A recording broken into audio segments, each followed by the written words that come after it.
This means that for every grid on channel 1 on the y-axis equals 5 volts. So here, 5, 5, 10 volts. Peak value is 10 volts. Peak to peak is 20 volts. RMS is how much? Square root of the peak. So if you have one of these older ones, oscilloscopes, it will give you at the back some readings. It will give you some calculations. It will show you Vmax, Vmin, VRMS. VRMS is 7.1. That's because VRMS is square root of 2 times Vmax. And that is something we discussed last class. All right. Really quick, we don't have much time. Now you know what you're doing.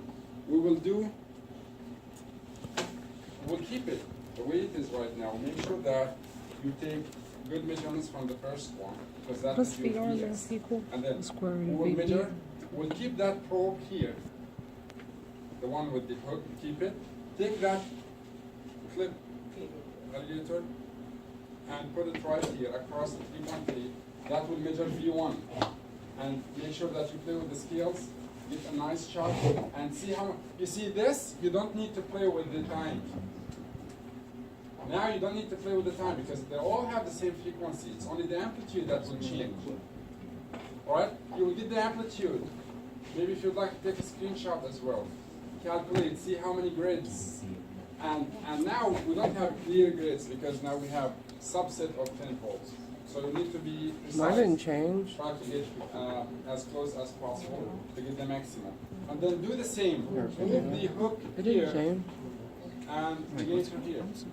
And then keep the hook here and get this one, and then move the hook here and get this one. So always across each resistor, move the gauge. Alright? Isn't that what he told me to do? Because this hasn't changed. Alright. Once you're done, that will be it for today. This hasn't changed. It's the same all the way. Is it supposed to change when we move the alligator clip? It depends what you're trying to measure. I don't know what you wanted us to measure, to be honest with you. We have 6 here. Someone at least should have listened. Alright. You resist. I know you, yeah.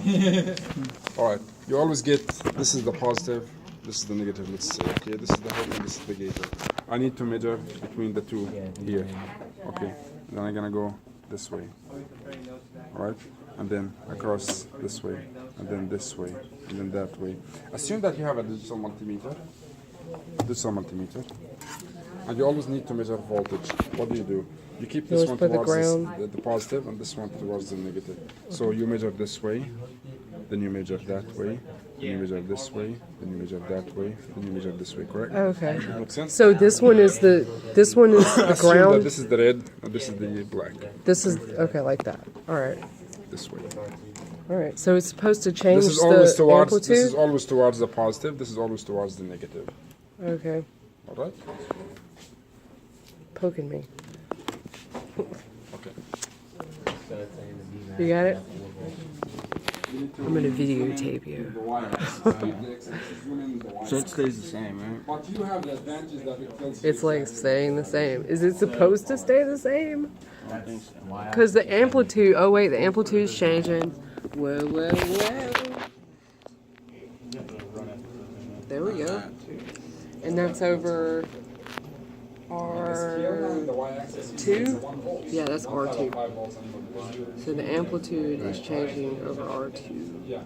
This 1 volt is for each grid. You don't have the grids, but you have more. I can send you all the video. If you want. That way, whatever, we can leave whenever we're done. So that's over R. That's R3. R3.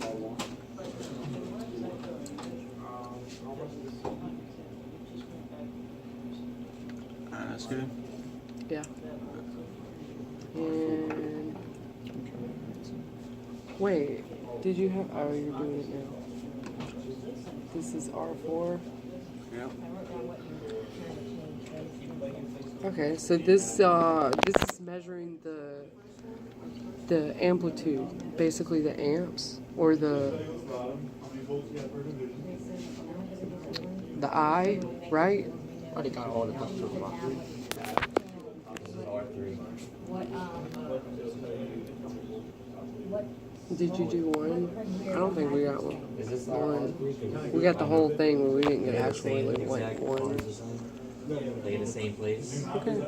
They're in a different place. Oh, y'all all got it? I'm sorry. I was videotaping. I was just so similar. Yeah, I'm gonna need y'all shit. I just made We're just to leave you the fuck out in the cold. You think I'm serious? So that's R1. I think, but that's giving the same thing as the whole thing, right? It looks like it, yeah. And then Maybe we weren't doing the. I feel like we can't follow directions very well. Stop texting. I'm just playing. Actually, no, because see, that's 17.2-ish. And the original was. It's just really similar, I guess. The original was. Oh, because it's like the first one. Yeah. Because it's the first one, yeah. So then we do. We did this. I still don't understand what And that's the information we're whole. supposed to be using. That's the What's this entire report? circuit. It's a little bit more, like 17.4. That was like 16 point something.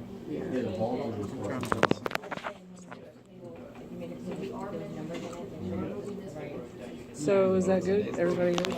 Do we have like, you know, this, like that? So how do we find the current for the circuit? Or we're supposed to get that off of one of them. So the current in the circuit is like the, Heard of PowerPoint because I don't remember. I don't know. I think I think it's like it's the like you V. use the average value, right? Is that it? I don't know, because that average value, you jump and yo. I can't help. This time I can't help because I don't know any of this. Questions? Doing okay? No, we're trying. Don't worry about it. You need a hand meter. You can't find it with the scope. Scope measures voltage. Oh.